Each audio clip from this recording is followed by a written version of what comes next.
ऊपर वाले भैया दिल टूटा है? नहीं टूटा, ठीक है। आप लोग का दिल टूटा है?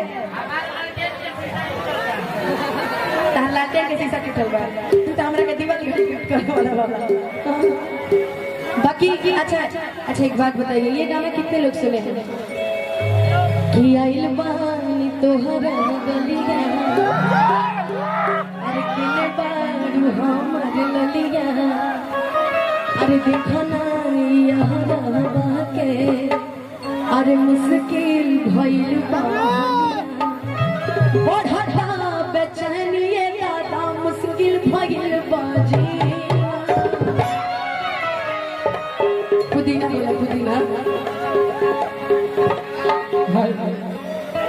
सब खत्म है मेरा का, फिर से गाई।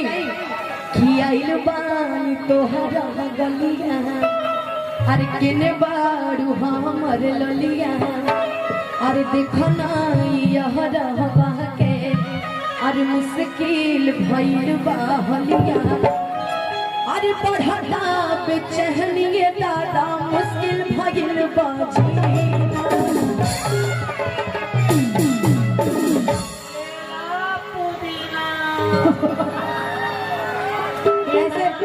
हाँ, और भाव से धीरे कैसे किलो कैसा पे खत्म है बड़ा दुनिया। तू बोला एक और मोबाइल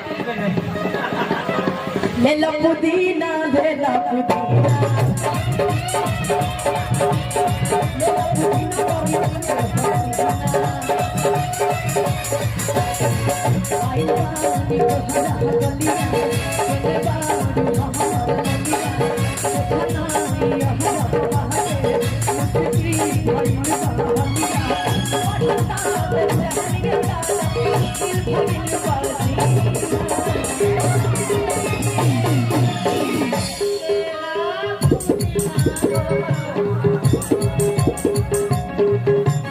इनके लिए एक ही चीज कहेंगे, इनके पुदीना पे ना जिंदगी बर्बाद करेंगे, जिंदगी बर्बाद। लेला पुदीना, लेला पुदीना वाली बात है।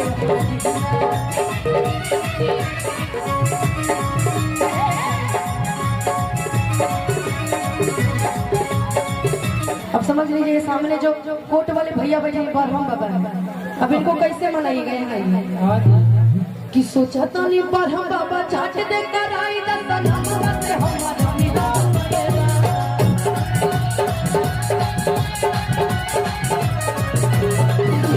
सोचा तो नहीं बरहम बाबा चाट दे कर आई दर्शन हमारा से हमारा मिलन करेगा।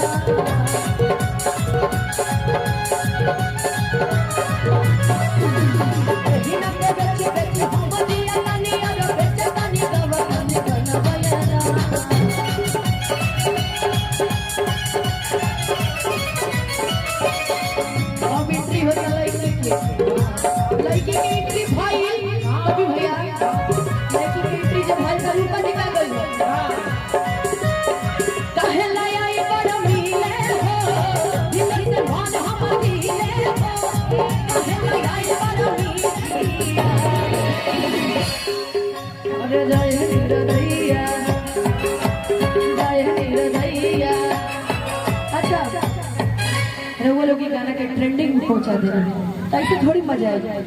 तनी हल्ला करके चिल्ला के तनी पर गा दी जय नीरे भैया,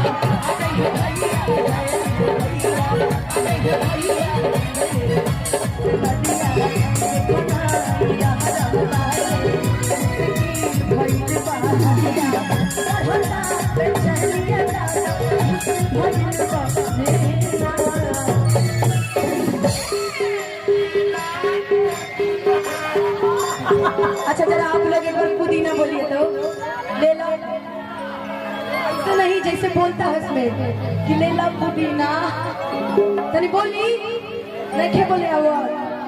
अच्छा नहीं बोले आवाज तो जहाँ बनी कोई जैसे तनी हाथ उठा के एक बार ताली बजा के हल्ला करके गा दी ले लो पुदीना, ले लो पुदीना।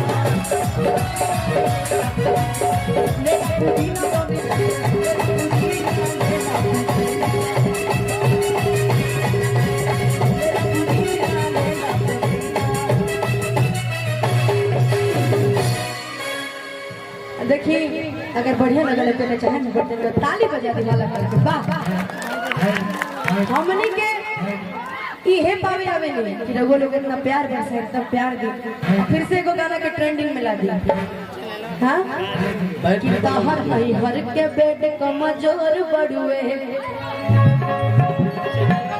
कि हमर चढ़ल जवानी बेजोर पड़ुए